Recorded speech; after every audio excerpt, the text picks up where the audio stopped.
Welcome back to Change Ed. Change it. The number one podcast, especially in the school district that Scott Pyne works in, where everyone is listening and tuning in, dialing in to the Change Ed podcast. I'm your host, Andrew Kuhn, education consultant from Montgomery County Intermediate Unit. Here with me. I am Patrice Semachek, and I work with teachers. And Tony Marabito from Northern Lehigh Intermediate Unit, and very excited for our guest today, Mr. Scott Pyne from Northern Lehigh School District. Welcome, Scott. Hi, everyone. Thanks for having me today. Yeah, so I actually haven't told anyone here at Northern Lehigh I'm doing this. I was going to wait and see how it went before I decided to share it. Smart man. It could be a dumpster fire for sure. Yeah. If it's a train wreck, then I talk less about it. yeah, for sure.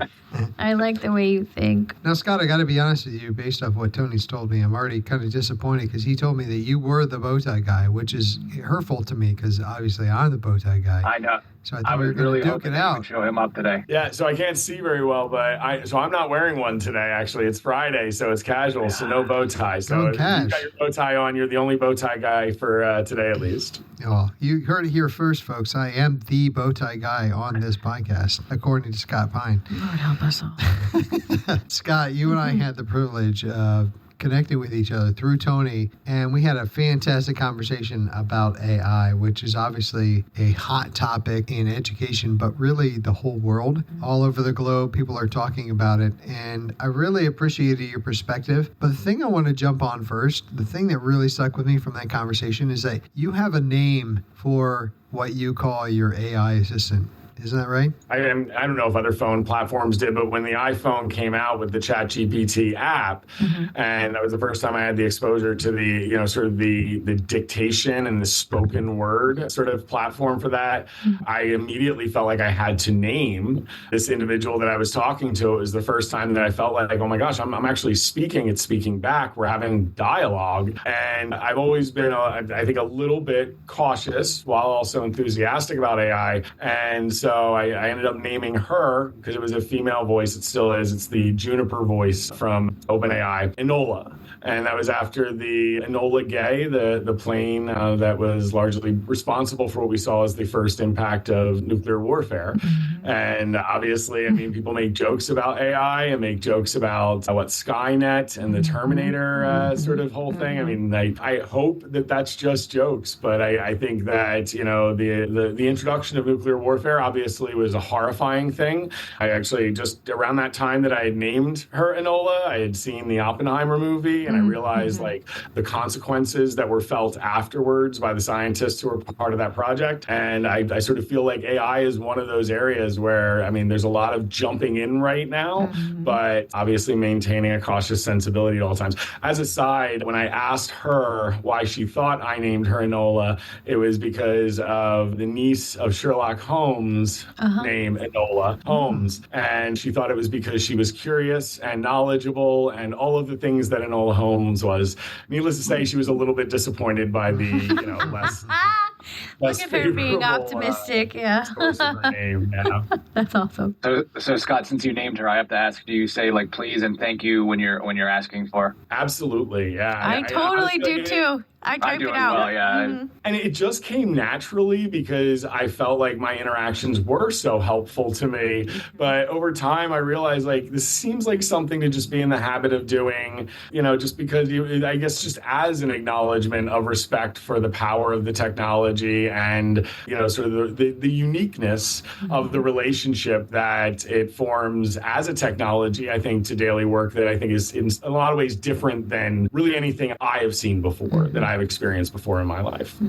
Within your work and with what you do, what do you see the role of Can we pause for a second? What does Scott do? Oh, interesting. Scott, what do you do? Yeah, so it's the Director of Educational Technology, Curriculum, Instruction. Oh, okay. So it's actually a position that was created as we came out of the pandemic. I was the elementary school principal prior to that. And it was created with the acknowledgement that, yes, we had a lot of curriculum work to do, but that technology was going to play a role in that. And that dovetailing pedagogy and technology is really kind of, I think, the future. So that was kind of how all that came together and got shaped. Nice. Thank you. I'm sorry. I didn't know what he did. So, Scott, within the role that you do, how do you see AI impacting that? I know you were sharing kind of how you've named your AI assistant, how you have these conversations, and that you personally, what do you see as the larger global impact for education in general?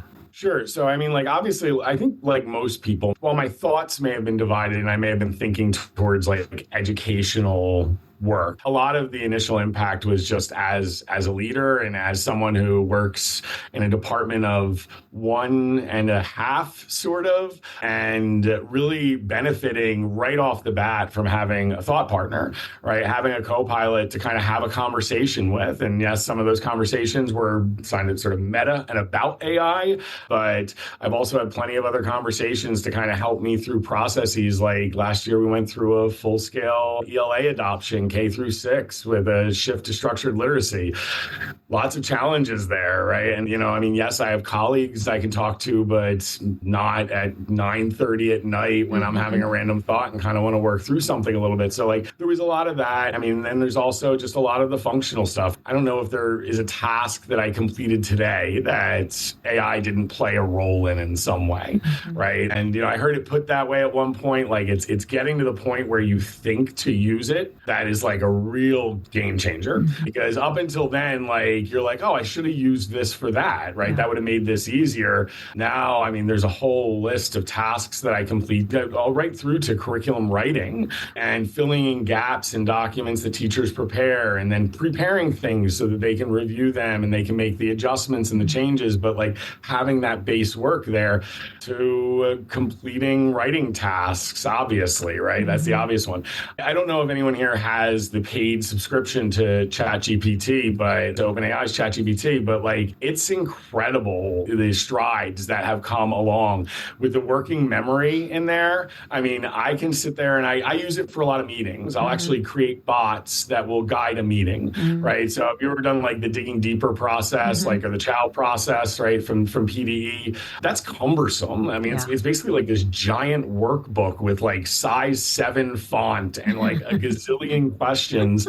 And, I was able to put all of that into a chat bot so that it could guide discussions and then adjust and change the questions as we moved through that. So that way we stayed focused, right? Which is one hard thing about having any sort of change process, discussions, right? We stayed focused, but then it also made it so that we didn't spend all of our time like looking through and being like, oh, which question should we answer next? Like, what else should we be focusing on? So like little things like that. And then it can take all of those meetings and I can just put in a prompt and say, can you synthesize the findings from all the meetings? Because I want to come up with a couple of key tasks for curriculum council to now support the work that we're going to be doing in these various departments. That's incredible, right? I mean, like the hours I would spend spilling over my notes and things like that. Yeah, just to even get to that baseline of like, okay, how do I pull all this together? How do I hear what the overlapping interests are? It just gives you such a head start, right? And then looking through the notes and confirming it, it's uncanny now. Passing that on to teachers and kids, I mean, right? So obviously then we see that with teachers. We see the ability for teachers to sort of engage in and process sort of activities that otherwise might take them a long time. The initial brainstorm of a lesson plan, right? The initial brainstorm of a writing assignment. Yes, they need to be going in there. They need to be reviewing it. We always say that. It has to be the assumption that like there's a human on either end of any technology interaction, right? And I think it took us too long as ed tech folks to like really make sure that that was happening, and AI is pushing that as a message. So like that type of thing. I mean, there's just so much powerful stuff that it can do that we all came out of undergraduate programs once upon a time, and we were given all of these like best practices, and frankly, it's exhausting. It's so much work. It's so hard, and I mean, like I understand when teachers struggle with it while they're trying to keep up with the day-to-day. This removes so many of those barriers. And so, I think that those are like the big things that I see right now. I also I think that there's, obviously there's risks. There's risks like there has been throughout the course of every educational technology innovation that's come down the pike.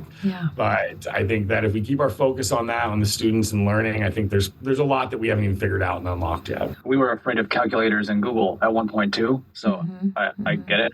But I love everything that you're doing up there. And that's another reason that why we asked you to be on the podcast, because of how far into this you are.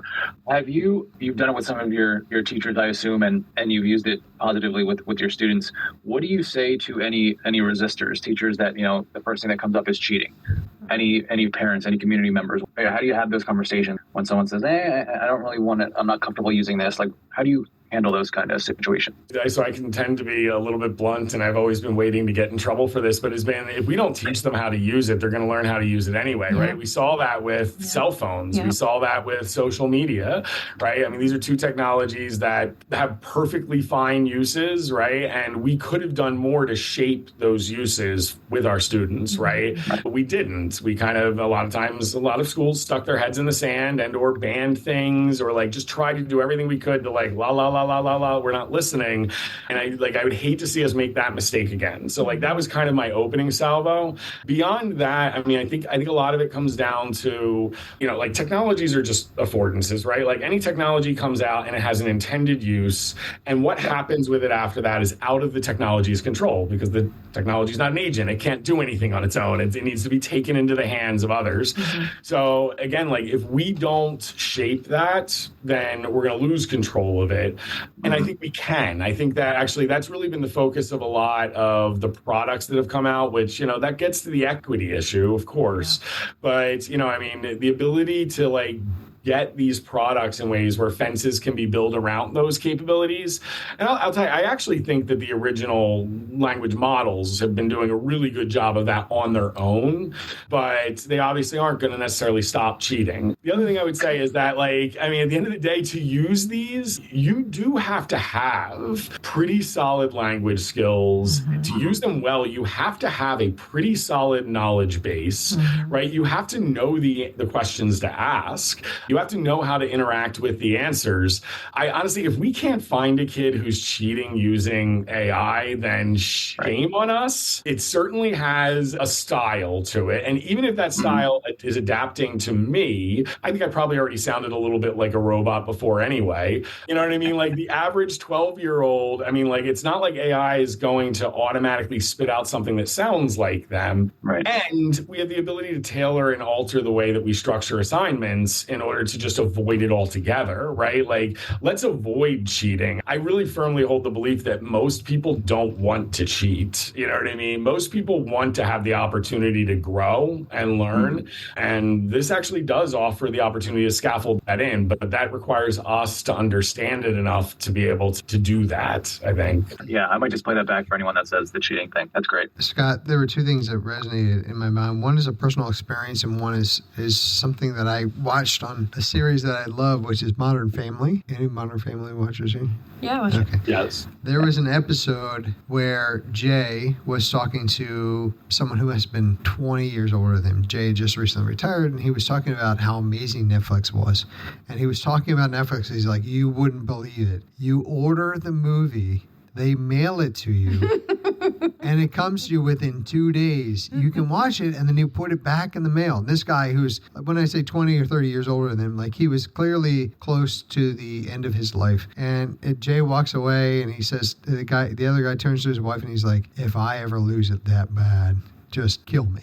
He's like, just end it. Because at that point, you could order it on your TV. Like, you didn't need to order it through that old, it was a more antiquated way of doing it. The point in saying that for me is that a lot of times we like to hang on to something we know, but even at one point in time, that was new. So if you go farther back, it was, well, you actually got in the car and you drove to Blockbuster, which doesn't even exist anymore, and you actually picked out your movie, and then you drove it home, you watched it, you rewind, and then you would take it back. Things are always evolving, and we have a choice that we can make whether we adopt that or not. And so what I was thinking about for my own personal example was that at one point in time I had a Walkman, and when I would go for my runs, I would, I'd strap it onto my side, I have my CDs, I would listen to it. That was a Discman. Oh yeah, that's the one, not a Walkman. Well, Did you have the anti-shock? I was a runnerman, so. Oh my gosh, I was a runnerman. Cut that out. No, that's staying. Here's the thing, that's staying because people think sometimes he's funny, so we need to leave in the things that are not so funny because we make him sound good. Mrs. Marabito thinks I'm hysterical. Does she? I don't know. So I think she tolerates you. But I had a Discman, Right. And then these things called iPods came out where you could like have all your music digitally. But I was like, well, what's going to happen to all my CDs? Like, Were you a pop-up at 20? I have a collection of CDs. And so I'm not answering that. I'm acting like you didn't even ask that question. And then, you fast forward now, this is where I'm going to become a pop-up. We recently were like, oh my gosh, I don't need to download my songs. I can just have Apple Music. And it's like everywhere I go now, I'm listening to music. And my point is that AI is that way. Like when I get over the hurdle of your initial concerns of it, Scott, like you do, you're having constant conversations with AI. I imagine for you, it'd be hard to actually separate out when you're not having that dialogue and not having those conversations, which is what Apple Music is now for me. I can listen to music all the time. It's fantastic. Yeah. Wow. Thanks for going on that journey with me. When did Apple Music come out? Okay, moving on. I miss Blockbuster, by the way. I loved Blockbuster.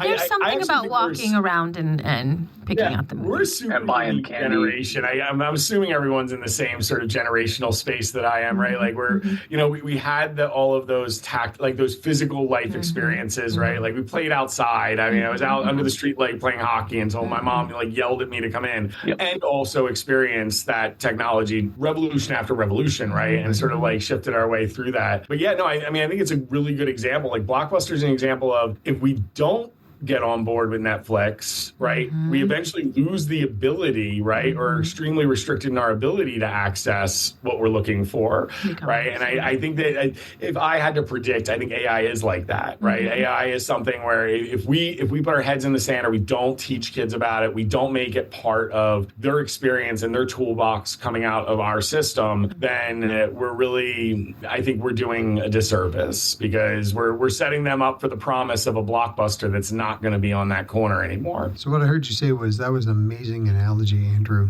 Well done. Very well done. Yeah, well, thank you. Thank you, Scott. If you're looking for a podcast co-host opportunity, we could definitely use someone Sounds like you. great. We'll replace one bow tie with another. Scott, this has been fantastic, and we really appreciate your insight and your perspective on the use of AI. We would like to offer you the second to last final word as one of our treasured guests on the show. So wait, how does the second to the last final word? Is that just me going on another little tangent about something? Yeah. Yes, because Andrew needs to Anything else you want to share? Yeah, anything so you wanna Andrew share, can finish the conversation. Andrew always likes to finish with his rant, so this is your chance. Okay, all right, that's fair. That's fair. The pre-read. I think again, this can be a really, really powerful tool. I still haven't tapped into the reasoning piece. So the story I'll share with that is I do New York Times puzzles every single day. I pay the yearly subscription to have it on my app. I do the crossword, I do the Wordle, and I always do the connections one. And so the connections one's the one I'm going to highlight here really quick because I think that what's happened recently is amazing. And if you don't get it because you're not a puzzle person, try doing this puzzle. So the connections puzzle gives you 16 words, and those 16 words are to be broken into 4 categories based on associations. The associations are not always obvious. There are often overlapping potential associations between those words. You get, 3 tries, I think, to you get 3 wrong answers along the way. I have, throughout the course of my experience with AI, used this as a test. Can it do something that's beyond regurgitation? Can it process data and creatively resort it? It consistently does it correctly now. As a matter of fact, I have gotten them wrong, all 3 of them. And I'm not saying I'm so smart, I never get connections wrong. But I rarely do. I rarely don't get it right by the end of it. And it has been able to accurately sort out the 16 words into 4 different categories. And like I said, you have to play the game to truly understand how significant that is. But the new reasoning capabilities, I think, are a next level. It's wild to me. You talked earlier about people who are resistors. It's wild to me how many people just don't even believe this is remarkable, right? Who don't even buy the significance, right? People who say to me well, what's the difference between that and Google? And I'm like, oh my gosh, I don't even know how to get started. That's where we're starting the conversation. And so it is continuing to jump leaps and bounds beyond. I think I heard that by 2030, it's going to be in genius IQ level, which again, the difference between knowledge acquisition and creative application of knowledge to solve problems, it will have transcended our gifted students. And at the same time, it has infinite patience. It will take my little idiot idea idea and it will work with me until it makes sense, and it never gets frustrated with me, never gets frustrated with a student who doesn't understand. I think that it is a tool that it's right to change education, and I can't believe some of us are still talking about it and other people are be like, well, what's the big deal? I think that once people get into it, they'll see the big. One of the things that's so fascinating about AI that we talk about a lot is it could be this great warehouse of information. So you could have people who spent 30, 40, 50 years in their profession and were some of the best that they could be. And there could almost be this knowledge transition where like we don't lose that knowledge from what they've done. That we can kind of build on each other and kind of stand on each other's shoulders and become so much more and do so much more. And the theme that I heard while you were talking and while you were sharing, and actually from other podcasts that we've done, is that, and this theme just is so strong to me, is that AI actually, it has the ability and is bringing people together. Right? Something that we'd be afraid that would actually divide us apart is something that we can kind of unify behind and say, how do we want to use this? Let's have these conversations. What does it look like? What does it look like in our space? What could it mean for us? What could it do? I think the power, as compared to other things that we might do in education, have some sort of product that might unify us locally, like in our district, we're all in on X, Y, and Z, or we believe in this. AI is a way that we can kind of unify globally and on a much larger scale, but also have that personal interaction. So when you were saying AI is willing to, it has all of this information, it now has this reasoning ability, but is willing to entertain this thought, how amazing is that you can still stretch yourself, but also know that at some point you're contributing your own value and your own thought process and your questions into this greater, bigger piece. And so that, to me, the amazing part is to see how rapidly things are going to go, so that information and knowledge, when we talk about this knowledge base, has been passed down, but the way it was passed down significantly impacts how it's passed down and the speed that it's passed down. So now if we have, again, this cloud warehouse that has all of this information, it really peels it back differently and is like, laying your foot on the gas pedal for knowledge and information and the passing on of that. So Scott, thank you for two things. One, coming on the show and being with us, and two, not wearing a bow tie so that I can be the best looking bow tie wearer on this podcast. Absolutely. Thank you all so much. We want to remind all of our listeners to keep coming back, keep listening, join in, add your voice into the conversation, and to follow us on the social media machine, not on your Discman. Is that what it was? Discman? Mm-hmm. Okay. What's a social media machine? I don't know.